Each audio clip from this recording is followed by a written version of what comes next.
is technically not over. After the cameras go away, after the confetti swept away, when one major candidate is already saying he may not accept the results of the vote counting. You know, every time Donald thinks things are not going in his direction, he claims whatever it is rigged against him. The FBI conducted a year-long investigation into my emails. They concluded there was no case. He said the FBI was rigged. He lost the Iowa caucus. He lost the Wisconsin primary. He said the Republican primary was rigged against him. Then Trump University gets sued for fraud and racketeering. He claims the court system and the federal judge is rigged against him. There was even a time when he didn't get an Emmy for his TV program 3 years in a row, and he started tweeting that the Emmys were rigged against him. Should have gotten it. This is a mindset. This is how Donald thinks.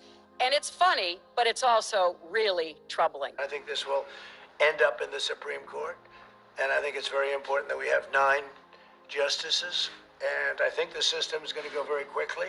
I'll be submitting at 5 o'clock on Saturday the name of the person I chose for this most important of all positions. If the presidential election winds up in the Congress and the House of Representatives, they don't have to pay any attention at all to the popular vote or the electoral vote. It's like the election never happened. There won't be a transfer, frankly. There'll be a continuation. And then it gets even crazier. The final tally in the House is taken not by delegate, but by delegation. In other words, individual Congress people don't get to vote. It's done by states. That would mean they would have the ability to create election laws that manufacture electoral advantages for Republicans in future elections. Now, get your head wrapped around this. In 2020, the majority of Americans live in blue states, but there are more red states. So there's a possibility that the Republicans in the House of Representatives could just anoint their candidate to be president. These poll workers are counting ballots that would decide the outcome of this election. But there's another reason why these states are critical. Republican lawyers have filed lawsuits in each one of these places in an attempt to sue their way to electoral victory. In an attempt to sue their way to electoral victory. In an attempt to sue their way to electoral victory. I think this will end up in the Supreme Court. Their hope is that the conservative majority Supreme Court will back them up in an attempt to sue their way to electoral victory.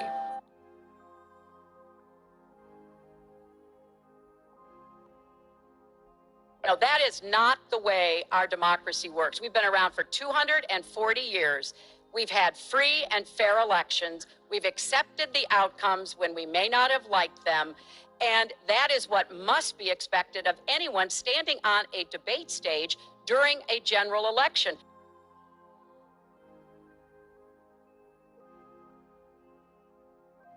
Mr. President, real quickly, win, lose, or draw in this election, will you commit here today for a peaceful transfer of power after the election?